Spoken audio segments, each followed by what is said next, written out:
takes it from simple to special. Yes, it does. Right? And we're going to crowd those in. It's not going to be so as to just become a pasta dish.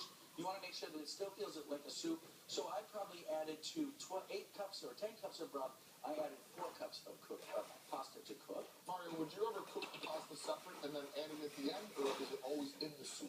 That would work. If, however, we decided not to call this a one-pot wonder, Chef Simon. Oh, that's right. What an excellent idea.